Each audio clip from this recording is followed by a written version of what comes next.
of my impressions rather than of my body.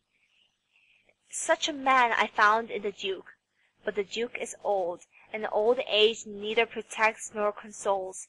I thought I could accept the life which he offered me, but what would you have?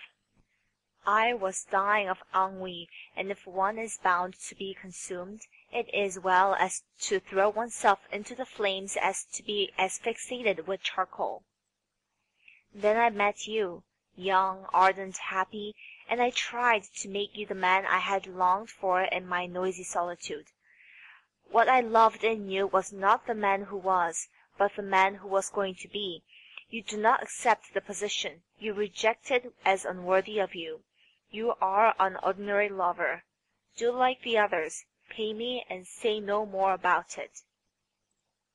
Marguerite, tired out with this long confession, threw herself back on the sofa, and to stifle a slight cough put up her handkerchief to her lips, and from that to her eyes. "Pardon, pardon," I murmured. "I understood it all, but I wanted to have it from your own lips, my beloved Marguerite. Forget the rest, and remember only one thing, that we belong to one another, that we are young, and that we love. Marguerite, do with me as you will. I am your slave, your dog, but, in the name of heaven, tear up the letter which I wrote to you, and do not make me leave you tomorrow. It would kill me."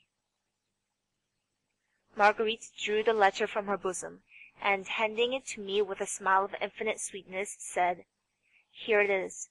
I have brought it back." I tore the letter into fragments and kissed with tears the hand that gave it to me. At this moment Prudence reappeared.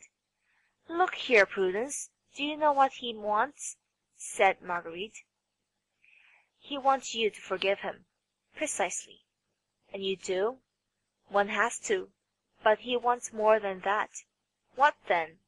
"He wants to have supper with us." "And do you consent?" "What do you think?" "I think that you are two children who haven't an atom of sense between you. But I also think that I am very hungry, and that the sooner you consent the sooner we shall have supper." "Come," said Marguerite, "there is room for the three of us in my carriage. By the way," she added, turning to me, "Nanine will be gone to bed. You must open the door. Take my key, and try not to lose it again." I embraced Marguerite until she was almost stifled. Thereupon Joseph entered. "Sir," he said, with an air of a man who is very well satisfied with himself, "the luggage is packed." "All of it?" "Yes, sir." "Well, then, unpack it again. I am not going."